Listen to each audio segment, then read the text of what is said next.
갑니다. 자, 우리 핵심 정리집 29페이지 한번 펴주시면, 자, 문제집은 일단 좀 넣어 놓으세요. 그죠? 또 다음 여러분들 보시면 되겠고. 자, 됐죠? 미국 행정학의 연표가 있습니다. 그죠? 맞습니까? 그래서 이제 1829년 한번 찾아주시고, 1829년.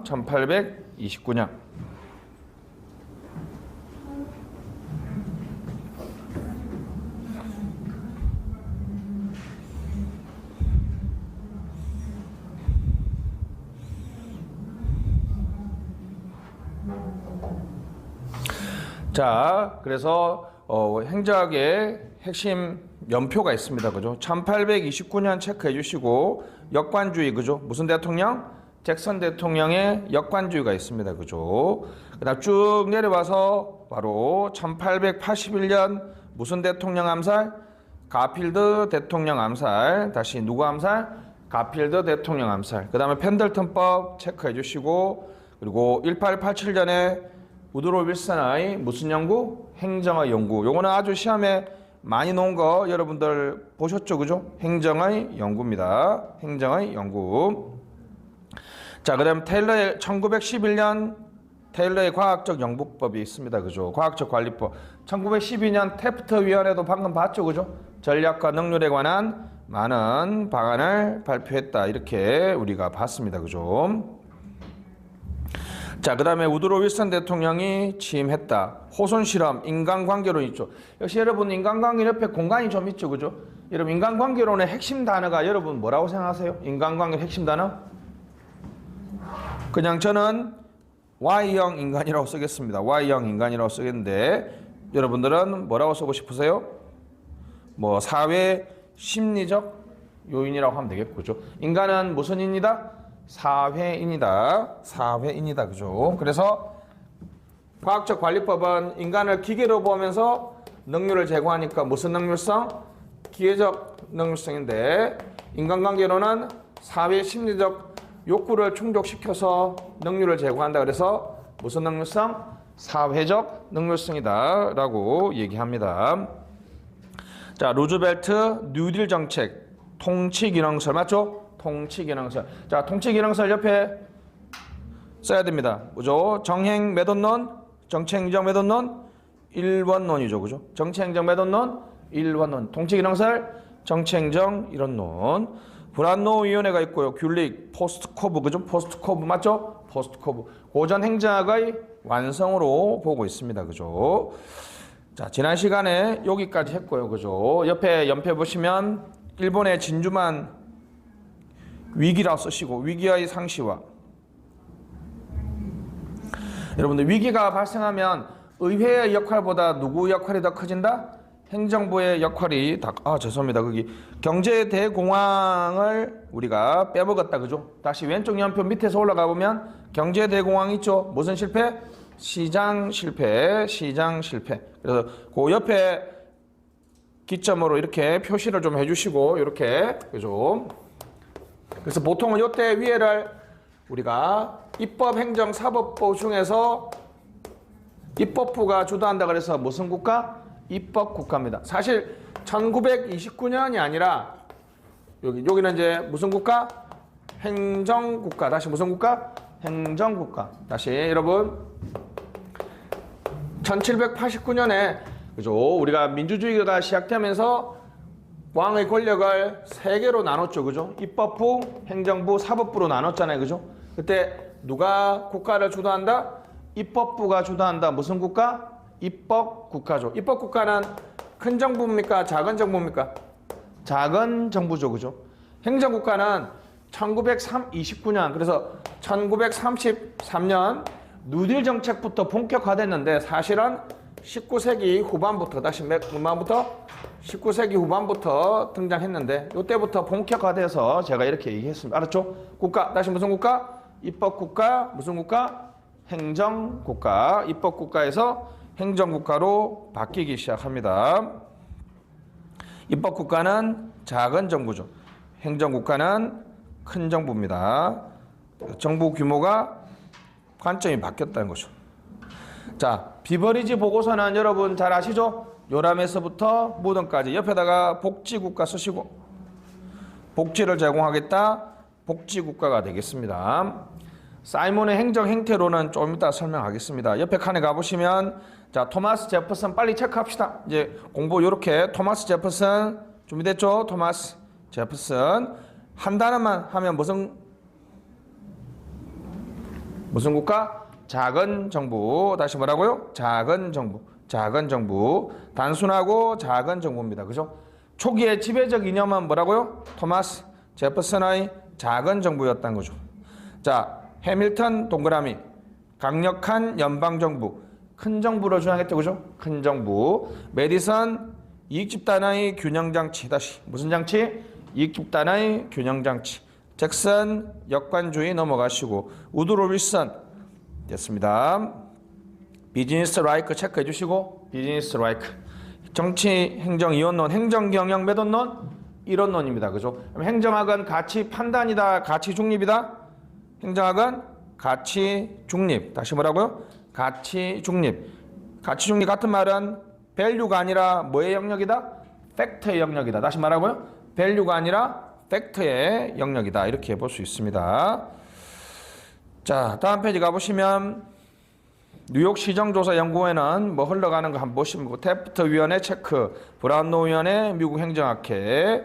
자, 132페이지 테일러의 과학적 관리법 포드 자동차가 나와 있습니다. 다음에 넘어가서 34페이지 인간관계론이 있습니다. 한번 보시면 되겠고 과학적 관리법하고 인간관계론 비교가 있고 36페이지 우리 관료제 통치기능설 됐습니다. 그 통치기능설에 됐습니다. D목 체크해 주시고 D목 내용에서 D목 D현 앱정입니다. D현 앱정 애플비 요까지가 우리가 기억해야 될 행정학자입니다. 알았죠? D목 애플비는 정치행정 매도론 정치행정 일원론자입니다. D목 애플비 책 이름도 바꿔서 시험 냈다. 알았죠? 책 이름도 바꿔서 냈으니까 보시면 되겠고 지난 시간에 여기까지 했습니다. 그죠? 자, 다음 37페이지 허버트 사이먼의 행태주의가 있습니다. 자, 갑니다. 그래서 이제 정치행정 이원론하고 행정관리론이 우리 고전 행정학을 성립시켰다라고 얘기했습니다. 근데 정치행정 이원론은 뉴딜 정책하고 테네시강 개발 계획 등을 통해서 정치행정 매도론이 등장했다. 정치행정 이론론. 윤정 왔네. 정치행정 이론론을 다른 단어 5글자로 뭐라 그랬어요? 행정은 무슨 기능을 수행한다? 그렇죠. 통치 기능을 수행한다. 무슨 기능설? 통치 기능설. 다시 무슨 기능설? 통치 기능설. 자, 이후에 모든 이론들은 다 정치행정 이론론이 말했죠. 자, 정치행정 이원론을 주장하는 학자는 딱 2명밖에 없어요. 좀 이따 보게 될 허버트 사이먼하고 우드로 윌슨 2명밖에 없습니다. 자, 행정관리론 인간을 기계로 보면서 능률을 향상시키면 안 된다. 무슨 관계론? 인간관계론. 근데 인간관계론은 행정관리론에 대한 절반의 비판이죠. 왜냐하면 둘 다 결국은 궁극적 목적은 뭡니까? 노동자를 위하는 것이 아니라 생산성을 정제시키는 게 목표였다는 측면에서 같았죠. 둘 다 폐쇄체제를 가정하고 또 노동자만 연구합니다. 관리자는 전혀 문제가 없다라는 식으로 비판하는데 위대한 그죠? 사회과학자 허버트 사이먼이 등장합니다. 허버트 사이먼. 자, 허버트 사이먼은 여러분 거기 있는 것처럼 1978년 노벨 경제학상을 받았습니다. 그죠? 이 사람이 1955년 다트머스 대학에서 마빈 미nsky, 존 메카시. 메카시는 여러분 기억 좀 해야 됩니다. 존 메카시는 그리고 허버트 사이먼. 이 세 사람이 모여서 Can machine think? 튜링의 엄청난 유명한 논문 제목이죠. 뭐도 생각할 수 있다? 기계도 생각할 수 있을까? 그래서 이 존 메카시가 다트머스 학회를 마치고 인간 대신 인간의 생각을 대신해주는 기계의 이름을 만들었어요. 그게 바로 AI입니다. 이 다트머스 학회는 엄청 유명한 학회입니다. 이 세 명이 참석했고 이 허버트 사이먼의 이 단어 인간은 무슨 합리성의 상태다? 제한된 합리성이다. 인간은 제한된 합리성을 누리는 상태이기 때문에 의사결정이 최적화될 수 있다 없다? 최적화되지 못하고 어떤 수준의 만족화. 저는 이거 한마디로 여러분한테 증명할 수 있습니다. 여러분들 다이소에 가든지 어디 가서 물건 사고 나서 정말 후회 1도 안 해본 경험 있어요? 여러분 보통 물건 살 때 어떻습니까? 요 정도면 괜찮아. 이렇게 사잖아요. 그죠? 우리가 최적화가 아니라 어떤 화를 추구한다? 만족화를 추구합니다. 그러니까 자 보세요. 인간이 제한된 합리성의 하에 있으면 합리적 의사결정이 안 되잖아요. 그래서 뭘 만들어서? 인공지능을 만들어서 합리적 의사결정을 도모해야 된다는 거야. 이 사람이 요 제한된 합리성이라는 요 단어를 안 만들었으면 뭐도 놓을 수가 없었어요. AI라는 개념도 놓을 수가 없었다는 거야. 그래서 1978년 노벨 경제학상을 받았고요. 생각해요, 여러분. 이분이 되게 오래까지 살았습니다. 2001년이면 아마 여러분하고 동시대에 살았던 분도 있을 수 있죠. 엄청 오래 살았어. 엄청 오래 살았습니다. 자, 그래서 이 사람은 두 가지를 여러분한테 기억해야 되는데 바로 제한된 합리성에 있는 사람들은 합리적 의사결정이 안 되잖아요. 그래서 바로 합리적 의사결정을 위한 방법들을 연구했습니다. 그래서 이걸 우리가 과학적 관리법이 아니라 이걸 뭐라 그래요? 관리과학이라고 그래요. 다시 무슨 과학? 관리과학. 그러니까 이 사람 허버트 사이먼은 요 한 단어면 모든 게 다 해결돼요. 자, 인간은 어떤 상태다? 제한된 합리성의 상태다. 이게 제한된 합리성이 이런 재밌죠? 나중에 의사결정론 가서 얘기할게요. 아주 AI처럼 인간이 여러분 AI처럼 결정할 수는 없잖아. 정반대가 뭐겠어요? 영어 단어가 rule of thumb이라고 얘기하는데 이거 단어 뜻 아세요? 이게 이 엄지손가락입니다. 이게 주먹구구라는 뜻이죠. 좋게 말하면 직관이고 나쁘게 말하면 적흥적이죠. 한 잔 마시면 오늘 내가 쏜다 그래놓고 그 다음 아침에 아이고 배도 아프고 어떻게 카드 전표 보면 더 아프잖아 마음이. 여러분들 적흥적이고 그냥 우연적으로 결정할 수도 있죠. 근데 인간은 요 중간에 있어. 중간에. 그러니까 자 합리적이니까 적흥적인 결정하고 구분되죠. 그럼 이렇게 되면 AI처럼은 아니잖아요. 그래서 무슨 합리성? 제한된 합리성. 다시 뭐라고요? 제한된 합리성의 말이 인간은 AI처럼 합리적이지도 않지만 가끔은 적흥적이고 직관적으로 하긴 하지만 그래도 여러분들이 몇 개, 예를 들면 대안이 10개가 있으면 여기는 그냥 세 번째 거 아무 생각 없이 한다는 거 아니야. 여기는 몇 개? 10개를 다 분석하지만 여기는 한 두세 개 정도 분석해서 한다는 거 아니에요. 그죠? 인간은 무슨 상태다? 제한된 합리성의 상태다. 합리적 의사결정을 위한 방법을 연구했습니다. 이 관리과학이라고 썼지만 여러분들이 들어봤던 그겁니다. 인간의 행동이 합리적이기 위해서는 어떤 행동을 선택했을 때 생기는 베네핏보다 뭐가 더 커야 돼요? 비용보다는 뭐가 커야 돼요? 편익이. 베네핏, 코스트. 그래서 여러분 잘 아는 무슨 분석? BC 분석. 다시 무슨 분석?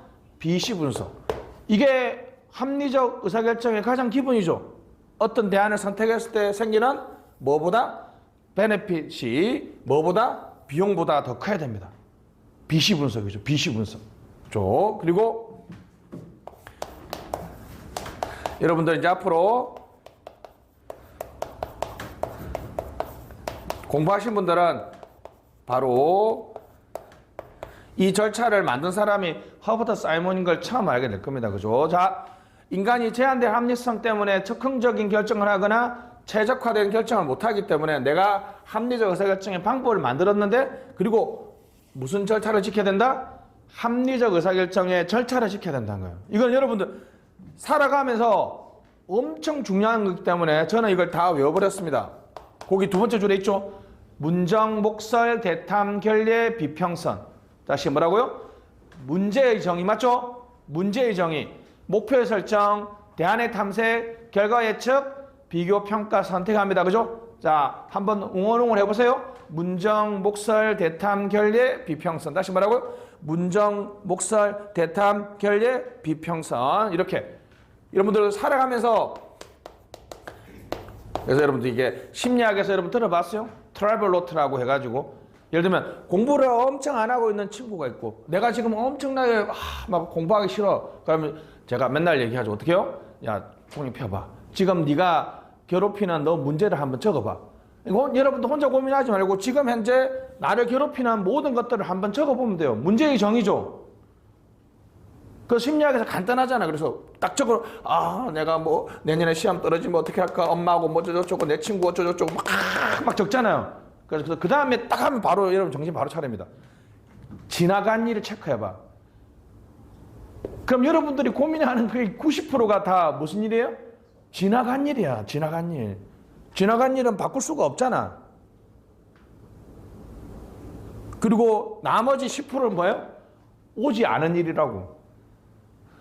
내년에 떨어지면 선생님 올해 떨어지면 어떻게 해요? 여러분 떨어지고 나서 고민해도 되잖아. 가장 더 바보가 뭐냐면 오지 않은 일을 걱정하는 것도 바보 같은 거죠. 그 심리학자들이 유명한 말 하잖아요. 지나간 일은 되돌릴 수 없고 오지 않는 일은 여러분들이 만들면 되는 거니까 아무 문제가 되지 않아. 무슨 정의? 문제 정의. 그래서 앞으로 여러분도 혹시나 살아가시면서 뭔가 고민이 있을 때는 딱 종이를 꺼내놓고 아니면 핸드폰에다가 지금 나를 괴롭히는 모든 것들을 다 적어봐요. 그래놓고 어떻게 해요? 지나간 거하고 오지 않은 거 딱 빼면 여러분 고민하는 게 아무것도 없어. 그래서 저는 오늘 아침에 출근하면서 뭐 고민했을 것 같아요?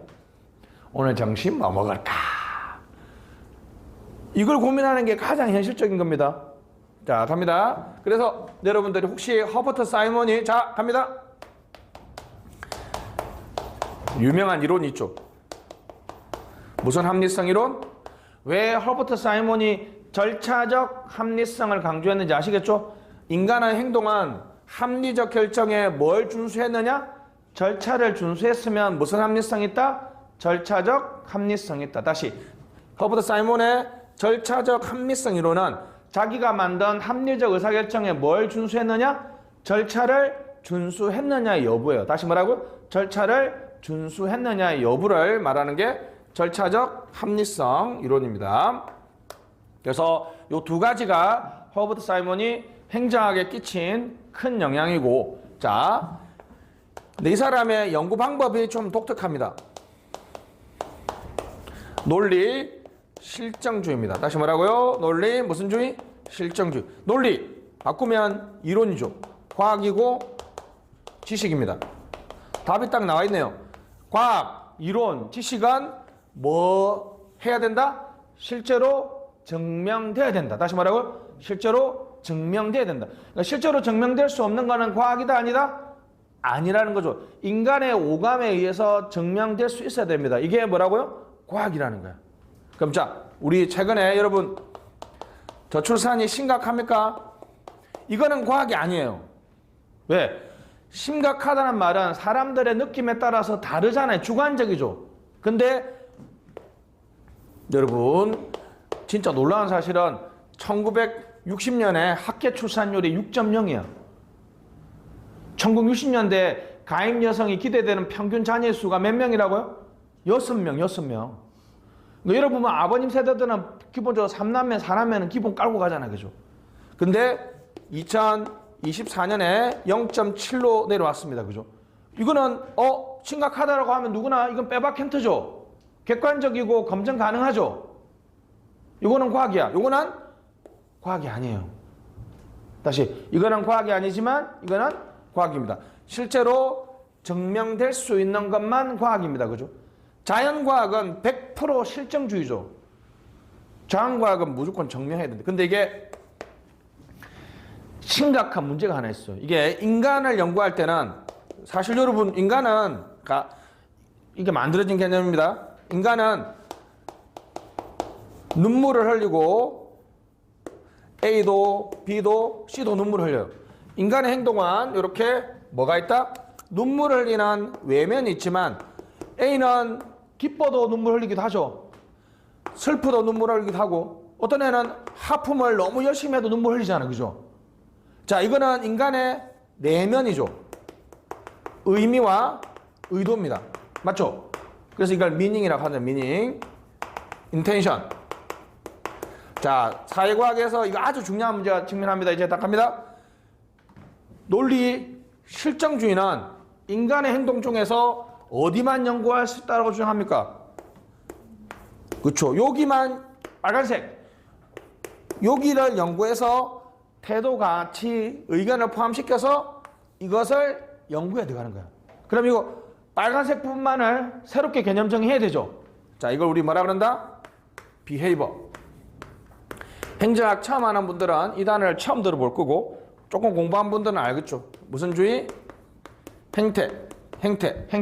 그래서 무슨 주의? 행태주의라고 합니다. 다시 무슨 주의? 행태주의라고. 인간의 행동 중에서 객관적, 경험적 외면만을 연구합니다. 다시 무슨 주의? 행태주의. 그렇게 해서 이렇게 연구에 들어간다는 거예요. 이게 여러분 지금도 많이 하잖아요. 한번 해보겠습니다. 요즘에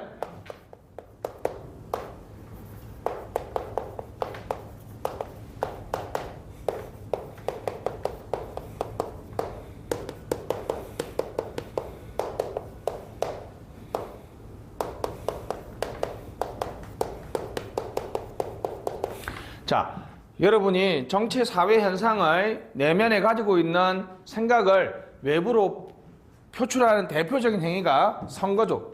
선거나 투표인데, 자, 최근에 여러분 뭐 정치에 관심 있는지 모르겠지만 최근에 여론조사를 해보면 윤석열 대통령의 지지율이 올라가는데 20대 서울에 사는 남성들이 주로 많이 올라가요. 그죠? 이거는 지금 팩트예요? 아니에요? 이거는 실제로 증명할 수 있죠.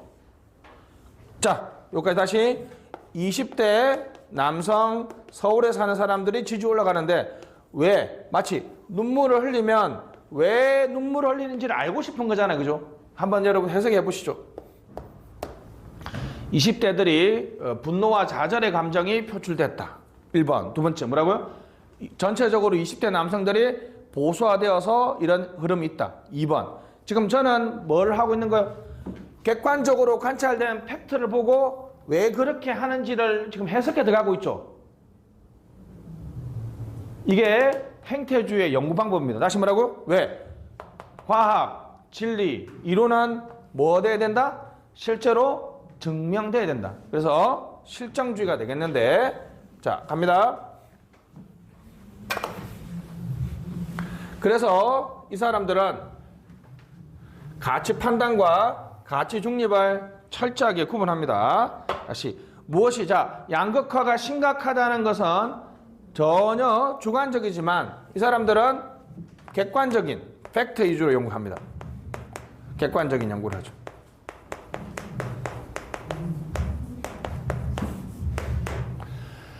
자, 그래서 이 사람들이 이 과학적 관리법의 이 과학. 자, 다시 자기들은 과학적 관리법에서 자기들은 이게 과학이라고 주장했지만 허버트 사이먼에 의하면 과학이기 위해서는 뭐 해야 돼요? 실제로 증명해야 되잖아요. 그죠? 근데 자기들은 이게 과학이라고 주장하지만 실제로 증명되지 않았어요. 이런 거 예를 들면 여러분들 혹시 뭐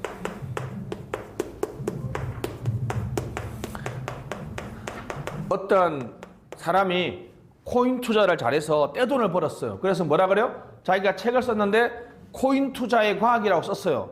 그럼 이거는 과학이 아니잖아. 그냥 자신의 성공 경험을 과학이라고 포장한 것 뿐이죠. 실제로 검증되지 않았다는 거죠. 그래서 이 논리 실정주의를 적용했을 때 허버트 사이먼이 보기에는 과학적 관리법은 과학이 아니다. 근데 작업 효율을 위해서 시간 연구를 하고 동작 연구를 하면 좋겠다. 그래서 과학은 아니지만 사람들이 그냥 일반적으로 지키면 좋을 것 같은 우리 속담이나 격언이라고 얘기했어요.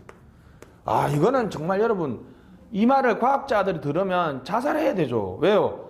내가 일평생 과학이라고 연구했는데 야 네가 연구하는 거는 그냥 속담하고 비슷해 이렇게 얘기하면 여러분 어떻습니까? 진짜 완전 굴욕이죠. 근데 내용 간에 모순도 존재해요. 왜냐하면 이게 이중적 지위라 그러는데 자 전문화의 원리라는 것은 전문가한테 맡겨야 된다는 거잖아요. 그죠? 개서제의 원리는 누구의 명령에 복종해야 돼요? 상관의 명령에 복종해야 된다는 거죠. 그래야지 조직 능률을 얻는다는 거잖아요. 근데 자 여기 상관하고 부하가 있습니다. 얘는 아주 띨띨하고 얘는 아주 똑똑해요. 상관은 띨띨하고 부하는 똑똑합니다. 그러면 개수제의 원리에 따라서는 상관의 명령에 복종해야 되지만 전문화의 원리에 따라서는 누구의 말을 들어야 돼요? 부하의 말을 들어야 되잖아요. 그죠? 원리들 간에 모순도 존재하고 실제로 증명되지도 않았다는 거야. 그래서 무슨 수준에 머문다? 속담이나 격언 수준에 머문다는 거죠. 그래서 이 이론 자체가 완전히 붕괴되면서 분화 다원하기를 걷게 되는데 자 허버트 사이먼에서 아주 중요한 요소가 여기 있죠. 의사결정. 자 가치 판단이 없는 겁니다. 네임펜이 안 되는구나. 자 요거 한 번만 딱 보면 됩니다. 자 갑니다. 이제 의사결정과 정책결정을 구분해야 돼요. 자 갑니다. 여러분 뭔가를 이전한다는 거죠. 예를 들면 행정 수도를 이전할 수도 있고 기업에서는 뭐도 이전할 수 있어요. 공장 부지를 이전할 수도 있죠. 그러니까 뭔가 결정하는 거 맞죠? 무슨 결정? 의사결정. 뭔가 합리성을 추구하죠. 합리성을 추구하는 거 맞죠? 근데 행정 수도를 이전하는 거는 지역 간에, 세력 간에, 계층 간에, 집단 간에 많은 갈등과 흥정 타입이 존재하니까 이쪽은 무슨 결정? 여기는 정책 결정이라고 그래요. 자, 의사결정은 뭐가 없는 거? 행정 수도를 빼버리고 뭔가를 이전한다는 거는 가치 판단의 요소가 없다는 거죠. 여기는 가치 판단. 가치 판단은 그냥 한마디로 객관적이다, 주관적이다? 인천 사람들은 반대할 확률이 많잖아요. 그죠? 충청도 사람들은 찬성할 확률이 많죠. 공무원들은 반대하겠지만 나처럼 균형 발전을 좋아하는 사람은 찬성하겠죠. 주관적이란 말이에요. 근데 의사 결정은 합리적이고 인간이 누구나 다 보편적으로 접근할 수 있다는 거죠. 그래서 갑니다. 자, 논리 실정주의. 허버트 사이먼은 자, 의사결정은 연구했지만 무슨 결정은 연구하지 못하나? 정책 결정은 연구하지 못합니다. 왜요? 이 주관적이란 말은 실제로 증명할 수 있다 없다? 실제로 증명할 수가 없기 때문입니다. 그죠? 실제로 증명할 수 없기 때문이죠. 갑니다. 그러면 행정, 경영 이론론이에요. 허버트 사이먼은 뭐라고요? 요 의사결정의 방법은 민간에서 결정된 의사결정 기법을 도입할 수 있다라고 주장합니다. 근데 자, 새 이론론인데 왜 그러냐면 정치행정 새 이원론이에요. 다시 뭐라고요? 이원론. 자, 막 했던 것처럼 자, 앞으로 여러분 요 두 명만 기억하면 됩니다. 정치행정 이원론을 주장한 행정학자는 그냥 답만 기억하면 딱 두 명밖에 없어요. 근데 왜 여기는 새 이원론일까요? 이미 여러분 1940년대로 오면 우리 통치기능설이 등장해서 이미 뉴딜 정책을 하면서 행정이 가치 판단 결정을 하고 있죠. 자, 다시 그래서 이렇게 답세요. 행정 수도를 이전하는 정책 결정은 인정하는데 이거는 주관적이기 때문에 연구를 못해. 맞죠? 근데 행정 수도를 빼버리고 뭔가를 이전한다는 거는 합리성을 추구하고 공정부지를 이전하는 민간기법의 경영기법을 그대로 적용할 수 있죠. 다시 그래서 뭐라고요? 행정의 가치 판단을 인정하지만 뭘 안 한다? 연구하지 않습니다. 그래서 비교적으로 말하면 윌슨은 행정의 가치 판단 자체도 없고 뭐만 인정하지만 연구할 필요도 없다는 거야. 요거 인정했고 인정하지 않았고의 차이가 있죠. 그죠? 그 차이가 있기 때문에 새 이원론이라 하는데 뭐 이게 넣고 안 넣고는 중요하지 않으니까. 그래서 정치행정 이원론은 누구다? 윌슨하고 허버트 사이먼이다. 요 두 개를 기억해 주시면 되겠습니다. 자, 한번 보시죠. 허버트 사이먼이 나와 있습니다. 그죠? 허버트 사이먼.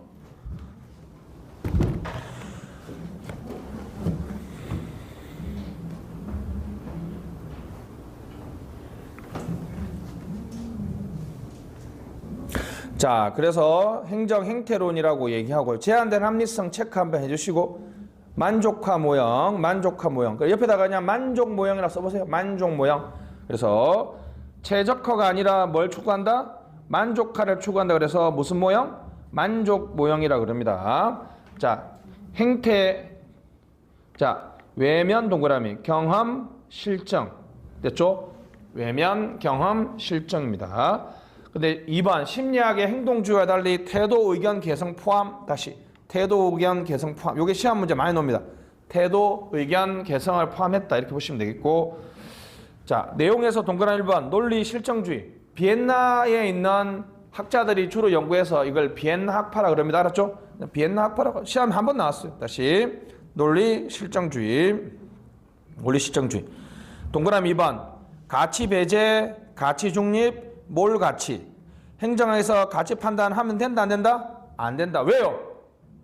주관적이기 때문에 실정적이고 경험적으로 연구할 수 있다 없다? 없다라고 주장합니다. 그래서 규범적, 처방적 가치 판단 연구를 지양합니다. 지향이 아니라 지양하죠. 행정경영 새 이론론, 정치행정 새 이원론. 왜 새 이원론이에요? 가치 판단 성격은 인정했지만 밑에 연구에서 제외했습니다. 그죠? 인정했지만 주관적이기 때문에 경험적이고 실정적 연구가 되지 않는다. 그래서 제외했던 거. 자, B. 가치 중립적 연구. 다시 뭐라고요? 가치 중립적 연구. 동그라미 3번. 인간 행동은 자극 반응의 결합이다. 자극 반응. 인간 행태의 규칙성을 전제하고 인간 행태를 연구하기 위해서는 심리학이나 사회학, 행정 문화를 연구하기 때문에 연합학문적 성격. 다시 무슨 성격? 연합학문적 성격. 연합학문적 성격을 강조합니다. 인간을 연구하면 거시이론이에요? 미시이론이에요? 미시이론이죠. 동그라미 7번이 시험에 잘 나옵니다. 과학자 관리법을 왜 비판했어요? 실정 검정 없다 체크. 원리간에 모순 있다. 근데 들으면 좋은 말이야. 그래서 무슨 수준이다? 속담이나 격언 수준이죠. 그죠? 속담이나 격언 수준이라고 비판했습니다. 그죠? 됐습니다. 그래서 공원이 있고요. 한계에 보시면 역시 이제 동그라미 1번이 가장 큰 한계죠. 행정이 가치 판단적이고 규범적인 성격을 지니고 있는데 그것을 애써 축소했기 때문에 문제가 발생한다는 거죠. 가치 중립, 몰 가치, 가치 배제적인 성격이 있다. 그래서 가치 판단에 있는 행정의 특수성을 무시한다 밑줄. 그리고 2번의 끝에 뭐 좋게 말하면 경험적 보수주의인데 나쁘게 말하면 기득권을 옹호합니다. 왜요? 존재하는 것은 연구하지만 존재해야 하는 것은 연구하지 않죠. 그죠? 존재하는 것은 연구하지만 존재해야 하는 것은 연구하지 않기 때문에 그 기득권을 옹호한다라고 비판할 수 있습니다. 그죠? 자, 그리고 겉으로 표현하는 말과 실제 행동이 다를 때는 우리가 내면 의도와 외면이 일치하지 않은 경우에는 이걸 이중구조적 사회라 그러거든요. 자, 무슨 사회? 이중구조적 사회. 이게 행태주의는 여러분 내면의 의도가 그대로 외면으로 나온다고 전제하잖아요. 그죠? 근데 이런 거 있잖아요. 아, 싫으면서 예 좋습니다 라고 할 수도 있잖아요. 그죠? 그 사람 진짜 좋은 걸로 오해할 수도 있죠. 그런 경우에는 행태주의를 적용하지 못한다는 거죠. 자, 칠판 보시죠. 그래서 자, 갑니다. 앞에 사실 생략된 게 있는데 그죠? 1829년 한번 해보겠습니다. 역관주의가 정치 예속이었는데 1881년에 누가 암살당했다? 가필드 대통령. 83년에 무슨 법? 펜들턴법. 1887년에 우드로 윌슨의 정치행정 이혼론이 주장되면서 정치행정 이혼론을 성립했다 그랬죠. 19세기 후반에 과학적 관리법이 행정에 영향을 줘서 무슨 관리론? 행정관리론. 과학적 관리법의 학자가 3명이죠. 시간연구, 동작연구 누구? 테일러. 컨베어벨트, 포드.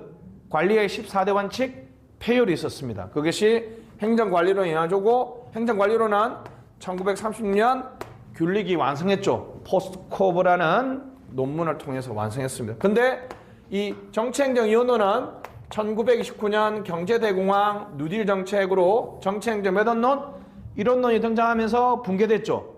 그리고 과학적 관리법은 인간관계론에서는 절반의 비판을 받았지만 허버트 사이먼은 그냥 한마디로 뭐라 그랬어요? 야, 니들이 과학이냐? 이렇게 얘기한 거죠. 그래서 완전히 붕괴되고 나서 이제 분화 다원화기를 갑니다. 1945년 이후부터는 우리 여러분들은 이 시대를 살지 않았지만 저는 이 시대를 살았습니다. 그죠?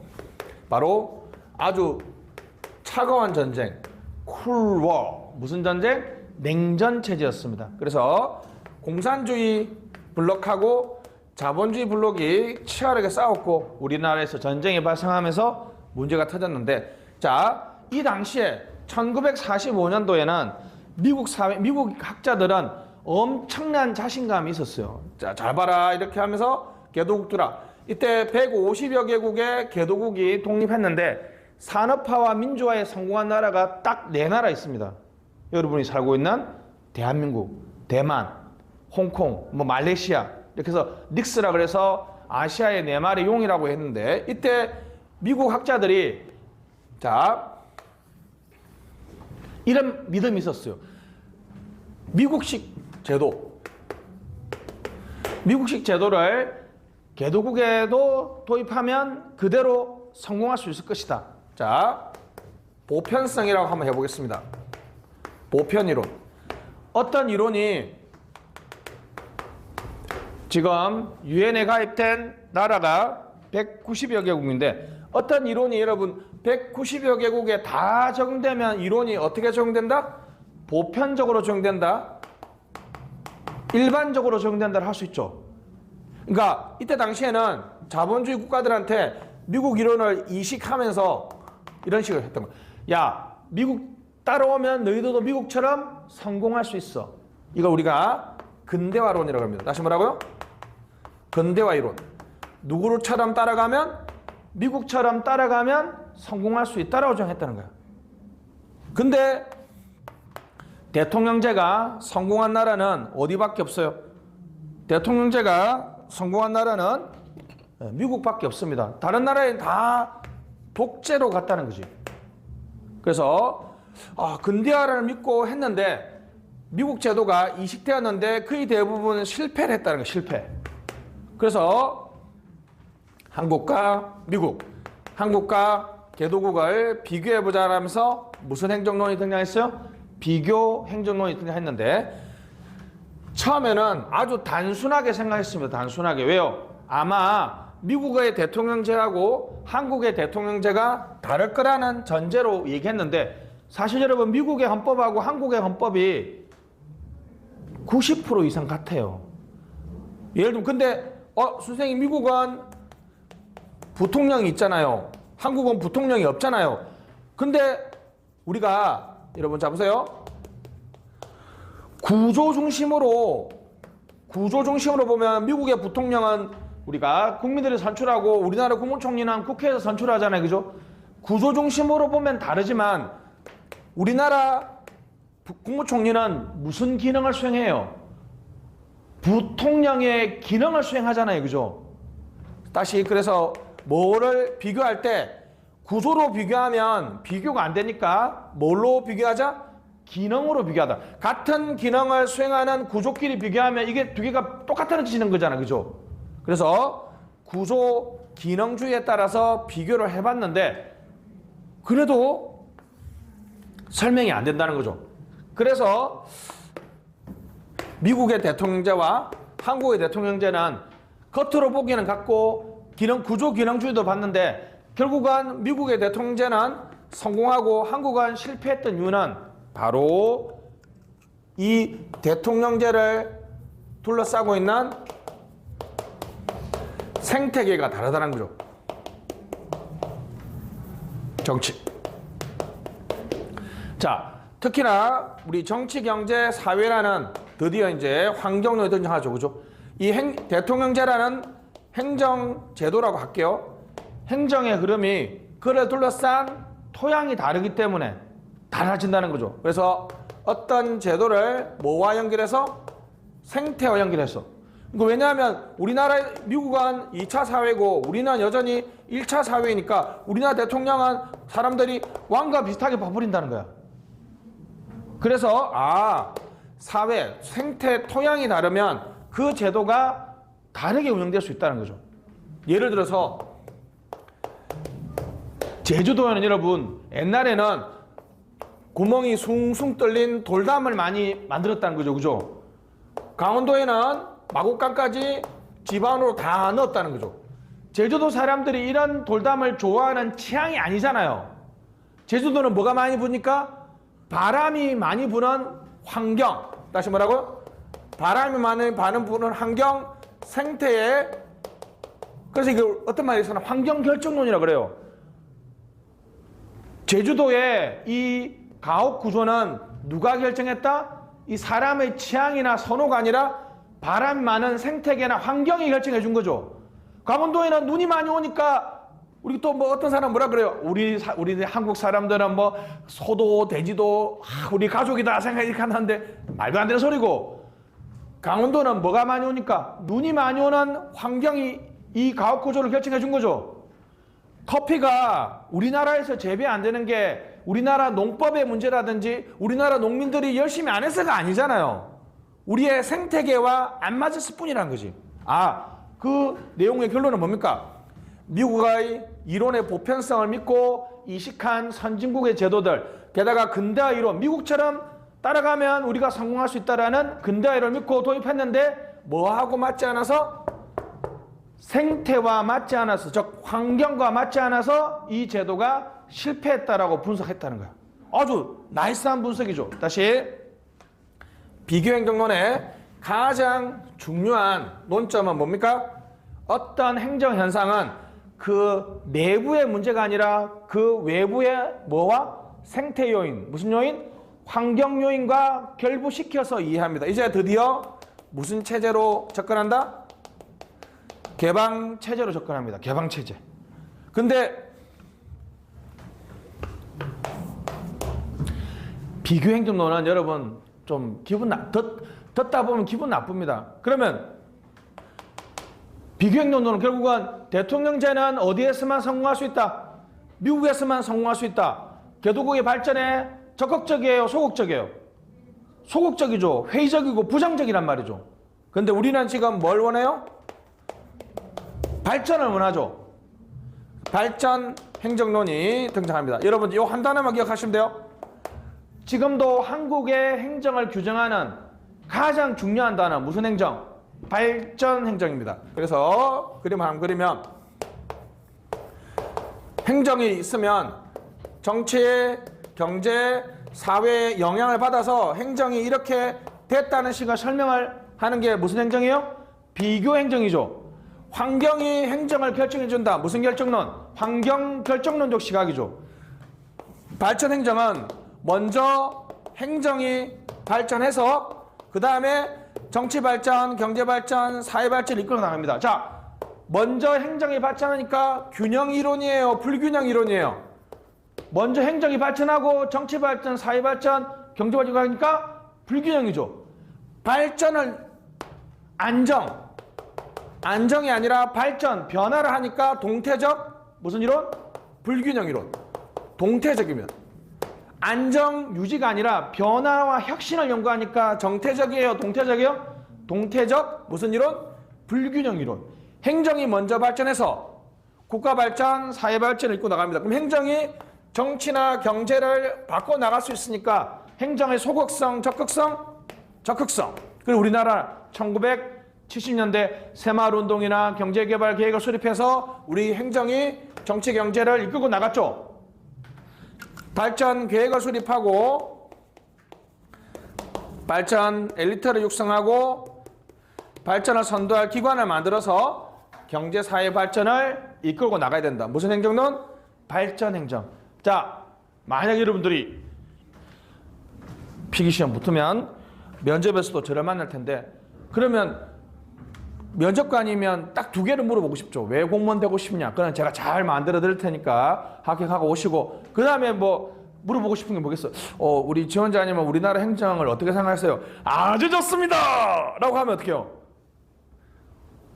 그렇게 대답하면 안 되죠. 예, 제가 학문적으로 배웠는데 한국 행정은 여전히 무슨 행정의 성격이 강하다? 발전, 학문적 용어가 딱 나와줘야 되죠. 그죠? 발전 행정의 성격이 강하고 이제 발전 행정의 문제를 시정하기 위해서 나중에 배워야 되는 뭐야? 뉴 가버넌스의 관점에서 접근할 필요가 있다라고 대답하면 아주 나이스한 대답이죠. 그러니까 여러분 다 어떻게 대답해야 된다고요? 학문적이고 논리적으로. 한국 행정은 여전히 무슨 행정? 옛날 2000년대를 넘어가면서 그전에는 발전 행정이 100이었는데 지금은 한 80 정도 낮아졌습니다. 여전히 우리 경제 사회 문제는 누가 다 이끌고 나가요? 행정이 이끌고 나가죠. 행정이. 자, 이렇게 전반적인 큰 흐름을 봤습니다. 한번 봅시다. 자, 비교행정론하고 생태론이 나와 있습니다. 그죠? 비교행정론이 나와 있고 갑니다. 환경요인에 연관해서 이해한다 밑줄짝. 동그라미 2번. 미국 제도가 정착 실패했다. 뭐 요인과 적합하지 않았기 때문에 생태 요인과 적합하지 않았습니다. 자, 여러분 횡단 면적 연구죠. 맞죠? 횡단 면적. 자, 이때 이런 거죠. 자, 이때 1950년대 미국과 한국과 가나와 나이지리아와 일본을 쭉 연구하니까 같은 시점에 여러분 횡단, 종단 이건 이제 시계열 연구죠. 2000년, 2010년, 2020년 자 동일 대상을 여러 시점에 연구하면 무슨 연구? 종단 면적 연구. 동일 시점에 여러 대상을 연구하면 무슨 연구? 횡단 면적 연구. 횡단 면적 연구. 맞죠? 자, 이거는 완전히 거시적 연구죠. 맞죠? 기본 단위가 뭡니까? 한국이잖아요. 행태주의는 뭐라고요? 개인의 행태니까 무슨 연구? 미시적 연구라면 여기는 거시적 수준입니다. 거시적 수준. 가우스 별표 한번 해주시고 가우스 학자까지 기억해야 됩니다. 최초로 행정에 영향을 미치는 환경을 규명했기 때문에 우리 가우스를 봐야 됩니다. PPPPSWC라 그럽니다. 주민, 장소, 인물, 물리기술, 사회기술, 이념사상, 위기재난. 뭐 한번 시험 잘 안 나오니까 그냥 눈여겨봐 주시면 되겠고 위기재난은 이해되겠다. 그죠? 우리 여러분 일본 여행 가셨는지 모르겠지만 일본 안 가더라도 일본 우리가 보면 어떻습니까? 일본의 임진왜란 같은 것도 환경결정론으로 설명할 수 있잖아요. 우리가 이순신 장군이 판옥선을 만들었다는 거야. 일본의 배는 왜 이렇게 얇고 이렇게 흐리흐리해요? 일본에는 우리나라 소나무 같은 아주 뿌리 깊은 단단한 나무가 없어. 일본의 가옥구조는 왜 나무로 지었을 것 같아요? 우리도 나무로 지었지. 우리는 지진이나 이런 게 없었잖아. 일본은 항상 체념적으로 지진 나면 다시 무너뜨리고 다시 짓고 그리고 또 어떤 면에서는 일본이 내진 설계가 가장 잘 돼 있죠. 일본이 왜 내진 설계를 왜 이렇게 잘 돼 놨을까? 하도 일본은 뭐가 많이 일어나니까? 그렇죠. 지진이 많이 일어나니까. 그러니까 무슨 요인이에요? 환경 결정론입니다. 리거스 사회 삼원론입니다. 리거스는 환경적 요인에 따라서 사회를 세 개로 나눴어요. 그죠? 사회 삼원론. 그냥 이 사람은 행정에 영향을 미치는 정치, 경제, 사회, 이념, 의사전달이라고 해서 5가지의 환경 변수를 일일이 연구하는, 이거는 드라마 보세요. 일일이 연구하는 게 아니라 정치에서 완전히 분화된 사회가 있습니다. 원래는 융합된 사회가 있어요. 하나만 보여드릴게요. 자, 정치적으로 미국은 완벽한 형태의 상권 분립이 되어 있죠.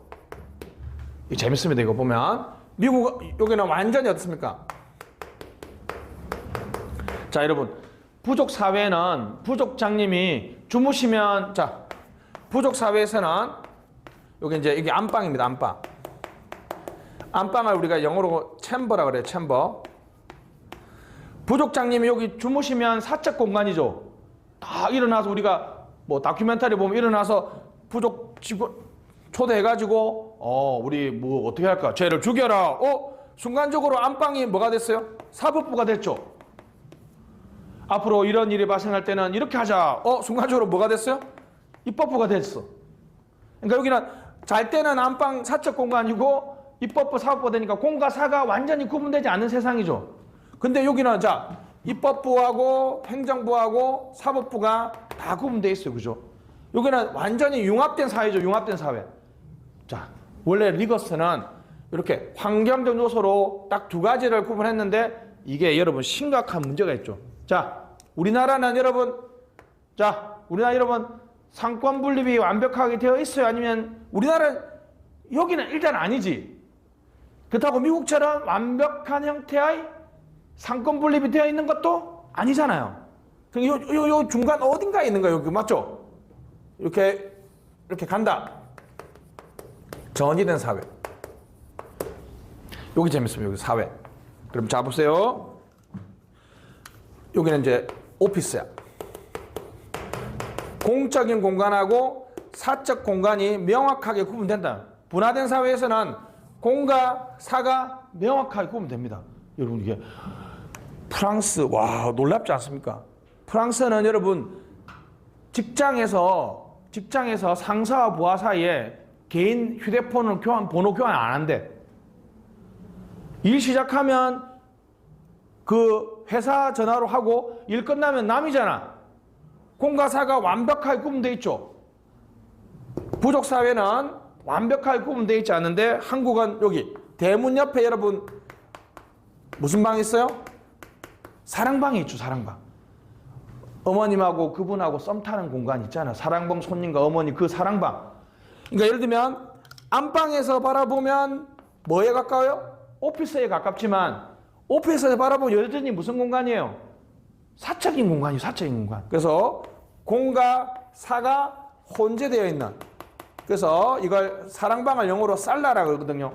개도국의 우리나라의 관료제 모형을 무슨 모형이라고 해요? 살라 모형이라고. 살라 모형. 그래서 선진국의 규범하고 근대 규범이 서로 혼재되어 있는 이 상태. 무슨 사회? 정원지된 사회. 살라 모형이 있습니다. 16가지의 특징이 있는데 뭐 한번 읽어봅시다. 이질혼합, 기능중복, 연고주의, 형식주의, 다분파성, 다규범성, 가격의 부정합, 신분계약의 혼합. 여기 8번 재밌죠? 자, 여기 잡으세요.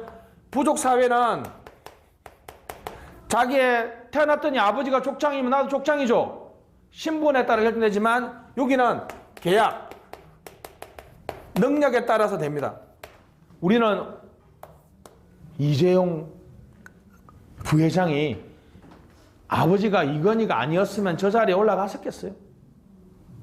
우리는 어떤 면에서는 신분이지만 우리 김정주 씨라든지 김택진 씨와 같이 순수하게 어떻습니까? 자기의 능력으로 또 성공한 사람도 있죠. 그래서 우리나라는 신분과 계약이 혼합되어 있다. 천민자본주의, 가격의 검직 이렇게 쭉 나와 있습니다. 그래서 비구조기능주의 체크해 주시고 개방체제 행정 체크 중범이론입니다. 자, 이제 한번 볼게요. 여러분들 이제 중범위를 잘 만들어야 됩니다.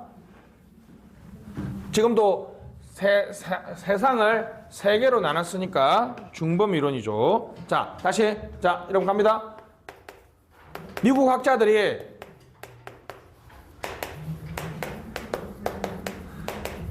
원래 개도국에 자기 미국 제도를 이식할 때는 뭘 믿었다 그랬어요? 이론의 보편성을 믿었다 그랬죠. 근데 지금 보니까 실패했다 그랬죠. 그래서 자, 모든 나라에, 다시 뭐라고요? 모든 나라에 적용되는 것은 무슨 이론이라고요? 일반 이론이고 190여 개국의 개별 나라에 적용된 이론은 무슨 이론? 미시 이론이죠. 거시 이론은 만들기 힘들고 미시 이론은 너무 연구가 파편화된단 말이죠. 그래서 이렇게 수민 한번 해봐. 자, 모든 나라도 아니고 개별 나라도 아닌 중간 수준에 존재하는 거죠. 그래서 이걸 무슨 이론이라 그래요? 그렇죠. 중범위.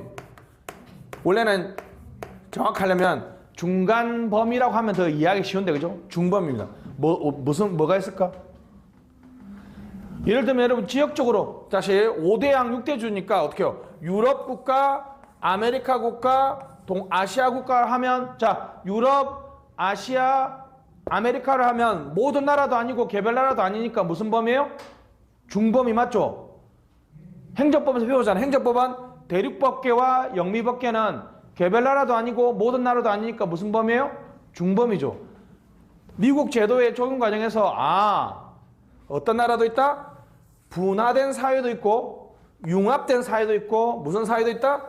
프리즘적 사회도 있으니까 모든 사회도 아니고 개별 사회도 아니니까 무슨 범위 이론이에요? 중범위 이론이죠. 중범위 이론. 이게 여러분 중범위가 여러분들 상당히 많이 씁니다. 그죠? 드디어 여러분 인천이 300만 명을 넘어섰죠. 그래서 이제 부산을 따라잡기 일보 직전인데 시장님이나 구청장님이 여러분한테 물어볼 거 아니에요. 예를 들면 출생 양극화 여러분 청년이니까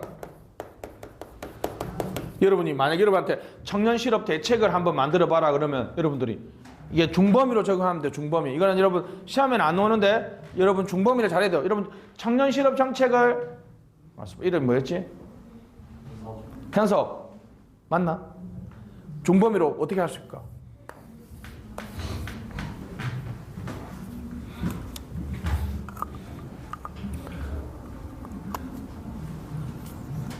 한번 제가 이런 거 쉬워요. 예를 들어 볼게요. 예를 들면 가장 단순한 예로 남녀로 접근할 수도 있잖아요. 청년 실업 정책을 남성과 여성으로 나눠서 나름 좀 설명할 수 있을 것 같아요? 아니면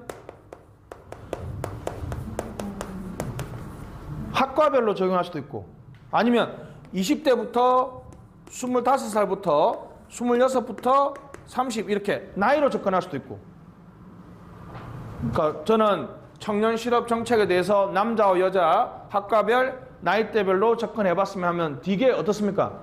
그룹핑을 잘하는 거잖아. 그룹핑. 묶음을 잘하는 거죠. 묶음을. 무슨 범위 이론이라고요? 중범위 이론이에요. 중범위 이론이 여러분 행정학에서는 객관식에는 시험에 한두 번밖에 안 나왔지만 여러분 살아가면서 되게 중요한 변수라고. 무슨 범위?